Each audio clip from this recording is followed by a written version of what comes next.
বাংলাদেশে সংখ্যালঘুদের উপর নিপীড়ন চলছে এমন অভিযোগ তুলে দফায় দফায় বিরূপ মন্তব্য করে চলেছে ভারত। এমন অভিযোগের রেশ ধরেই এবার দেশটির উত্তর পূর্বাঞ্চলীয় রাজ্য ত্রিপুরার মুখ্যমন্ত্রী মানিক সাহা হুঁশিয়ারি দিয়ে বলেছেন তার সরকার বাংলাদেশের সঙ্গে বাণিজ্য বন্ধের কথা ভাবছে।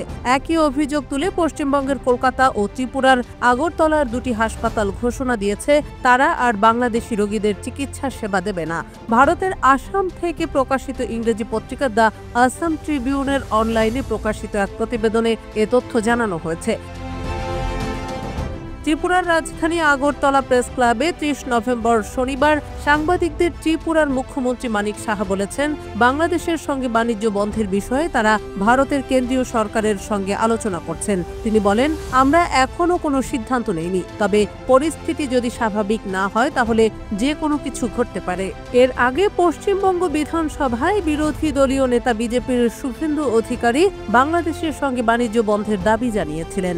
বাংলাদেশের পরিস্থিতি নিয়ে গভীর উদ্বেগ প্রকাশ করে ত্রিপুরার মুখ্যমন্ত্রী মানিক সাহা বলেন, হিন্দু সংখ্যালঘুদের লক্ষ্য করে হামলা নিপীড়ন বন্ধের কোনো আভাস নেই। শেখ হাসিনার নেতৃত্বাধীন আওয়ামী লীগ সরকারের পতনের পর থেকেই ধর্মীয় সংখ্যালঘুদের উপর দুর্গতি নেমে এসেছে। বাংলাদেশের সঙ্গে সীমান্তে নিরাপত্তা বাড়ানো হয়েছে জানিয়ে মানিক সাহা সাংবাদিকদের বলেন, যেদিনই বাংলাদেশের সাবেক প্রধানমন্ত্রী দেশ ছেড়েছেন সেদিনই আমরা সীমান্তে নিরাপত্তা জোরদার করেছি। আমি বিএসএফ কর্মকর্তা ও পুলিশের মহাপরিচালকের সঙ্গে কয়েকবার বসে ব্যক্তিগতভাবে পরিস্থিতি পর্যালোচনা করেছি। আমাদের সর্বোচ্চ অগ্রাধিকার সীমান্তের নিরাপত্তা। এদিকে ভারতের স্থল বন্দর সূত্রের বরাত দিয়ে দ্য আসাম ট্রিবিউন জানিয়েছে সম্প্রতি বাংলাদেশ ভারতের মধ্যে বাণিজ্য উল্লেখযোগ্য পরিমাণে কমে গেছে। কয়লা, মাছ ও অন্যান্য পণ্যের আমদানি রপ্তানি ব্যাপক হারে কমেছে। এখন শুধু অপ্রয়োজনীয় পণ্যের বাণিজ্য চলছে।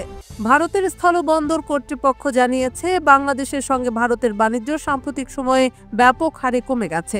এজন্য তারা বাংলাদেশের রাজনৈতিক অস্থিরতাকে দায়ী করছে।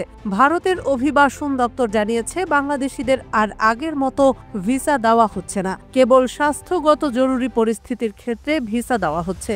আবার এদিকে কলকাতার পর এবার বাংলাদেশি রোগীদের চিকিৎসা না দেওয়ার ঘোষণা দিয়েছে ত্রিপুরার একটি হাসপাতালও। এরই মধ্যে ওই হাসপাতালে বাংলাদেশিদের জন্য हेल्प डेस्क को बंद करा হয়েছে বলে জানা গেছে। कुछ दिनों से जो वहाँ गड़बड़ चल रही है उसको मद्देनजर रखकर हम लोग अभी उनको सर्विस देने से काफ़ी दिन हो गया।